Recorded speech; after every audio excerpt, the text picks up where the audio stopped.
ఇక వర్మను తొలగించిన తర్వాత పిఠాపురంలో రాజకీయ పరిస్థితులు ఎలా ఉన్నాయి?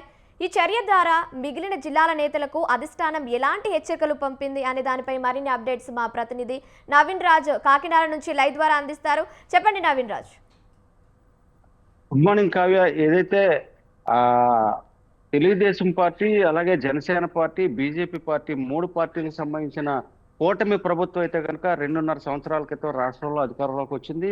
ఆ 2.5 సంవత్సరాల్లో అధికారంలోకి వచ్చినప్పటి నుంచి కూడా ఇటు కూటమి పార్టీ నేతల మధ్య అయితే కనుక అక్కడక్కడ అటు పిఠాపురం కావచ్చు, అలాగే అంబేద్కర్ కోనసీమ జిల్లాలో పీగన్నవరం కావచ్చు, అలాగే రాష్ట్ర వ్యాప్తంగా అక్కడక్కడ కూడా కూటమి నేతల మధ్య కుమ్ములాట్లయితే కనుక బయటపడుతున్న పరిస్థితి. అయితే దీనికి సంబంధించి రాష్ట్ర ప్రభుత్వం తెలుగుదేశం అధిష్టానం అయితే కనుక ఈ కూటమి నేతల మధ్య కుమ్ములాటలకు సంబంధించి పెట్టే విధంగా అయితే కనుక ఓ ప్రయత్నం అయితే చేసిందని చెప్పొచ్చు. ఇప్పటికే దానికి సంబంధించి కూడా కసరత్తులు మొదలుపెట్టింది.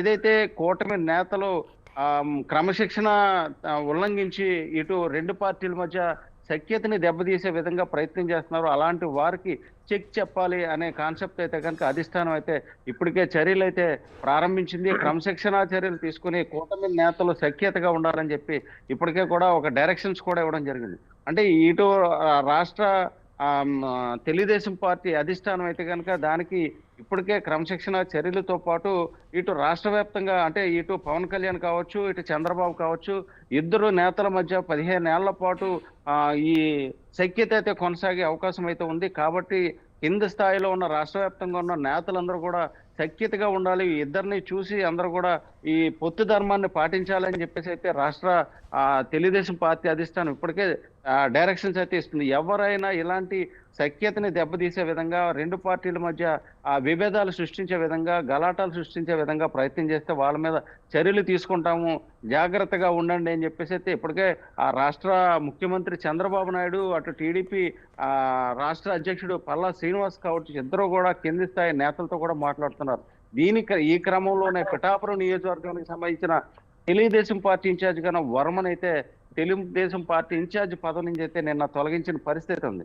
అంటే తెలుగుదేశం పార్టీ నేతగా అక్కడ పిఠాపురం నియోజకవర్గాన్ని ఇన్ఛార్జిగా ఉన్నారు. గతంలో ఈ ఎన్నికలకు సంబంధించి అయితే పవన్ కళ్యాణ్ అక్కడి నుంచి పోటీ చేసిన నేపథ్యంలో వర్మకైతే అక్కడ సీటు దక్కలేదు. అప్పటి నుంచి కూడా ఈ టీడీపీ జనసేన నేతల మధ్య ఈ 2.5 ఏళ్లలో అనేక సార్లు అయితే కూటమి నేతల మధ్య కుమ్ములాట్లయితే కనుక రోడ్డు ఎక్కుతున్న పరిస్థితి, రోజు కూడా రచ్చకెక్కుతున్న పరిస్థితి. అటు పార్టీ కార్యక్రమం కావచ్చు, అలాగే ప్రభుత్వ కార్యక్రమం కావచ్చు, ఏ కార్యక్రమం జరిగినా ఇక్కడ సృష్టించే ప్రయత్నాలు అయితే కనుక ఆయన ఒక